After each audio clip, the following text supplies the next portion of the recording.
Leadership is often forged in difficult moments. These are our crucibles, the defining challenges that shape us.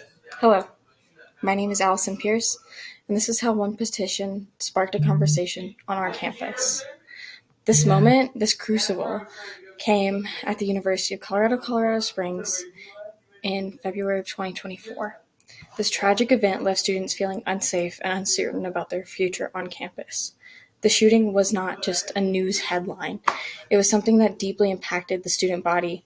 The conversation shifted from everyday campus life to their survival, and fear settled in.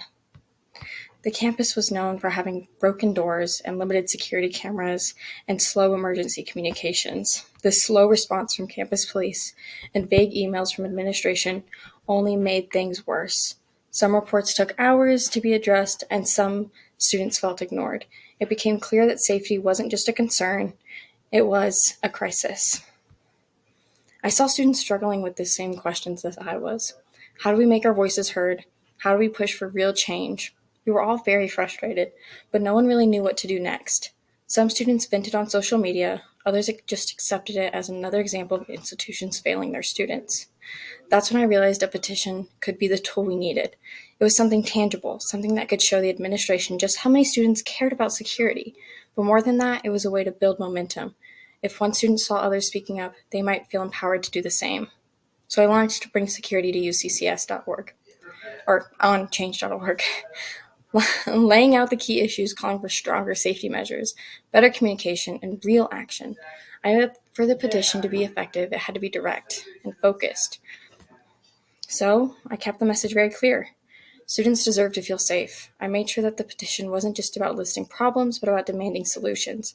I emphasized the real risk: doors that wouldn't lock, security cameras that didn't exist, and emergency notifications that came too late. At first, not many signatures came. I had recently moved to Colorado and didn't have very many connections, so spreading the petition was a challenge. Without an established network, it felt like an uphill battle. I would check the page pretty obsessively, honestly.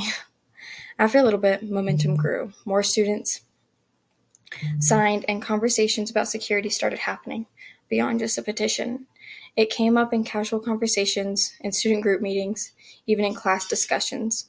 Faculty members started taking notice too, bringing security concerns to their conversations with administrators. I eventually turned to social media, sharing the petition widely and encouraging others to post their own experiences and concerns. Soon, momentum did end up building. The petition started reaching beyond just students. It caught the attention of our local news outlets. A reporter reached out wanting to cover the story, and suddenly the issue wasn't just being discussed on campus, it was in the public eye. Seeing the petition gain media attention gave it more credibility and put additional pressure on the university to respond.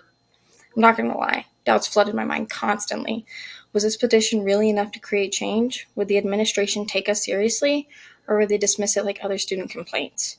I worried that even with all the signatures and discussions, nothing would actually happen. This experience strengthened my ability to organize, communicate, and inspire action. Even when facing skepticism, I had never led something like this before, but I realized that leadership isn't about having all the answers. It's about being willing to take the first steps when the outcome is uncertain. This petition was not about signatures at all, really. It was about proving that students cared and making administrators take notice. It was a tangible way to show that safety concerns weren't an isolated incident. They were a widespread problem that demanded attention. One voice can start a ripple effect. When people unite around an issue, institutions have to listen. A petition may seem small, but it can be the spark that leads to a larger movement, a bigger conversation, and eventually, and hopefully, real change. The university did end up acknowledging the concerns. While change wasn't immediate, the petition put pressure on leadership. Discussions about security improvements became more and more frequent, and the administration couldn't ignore the student body collective voice anymore. The first steps to change had already happened. They were listening. This experience showed me that leadership isn't about authority. It's about taking initiative, bringing people together, and standing up for what's right. If you see a problem, don't wait for somebody else to fix it. Take the first step, even if it's just starting a simple conversation. If I had waited for someone else to act, nothing would have changed. Leadership begins the moment you decide to do something, no matter how small. When you see something wrong, don't stay silent. Be that person who speaks up. Now I'm going to start calling you out. Change starts with you. If I learned anything from this experience, it's that anyone can be a leader, not by a title, but by action. Thank you.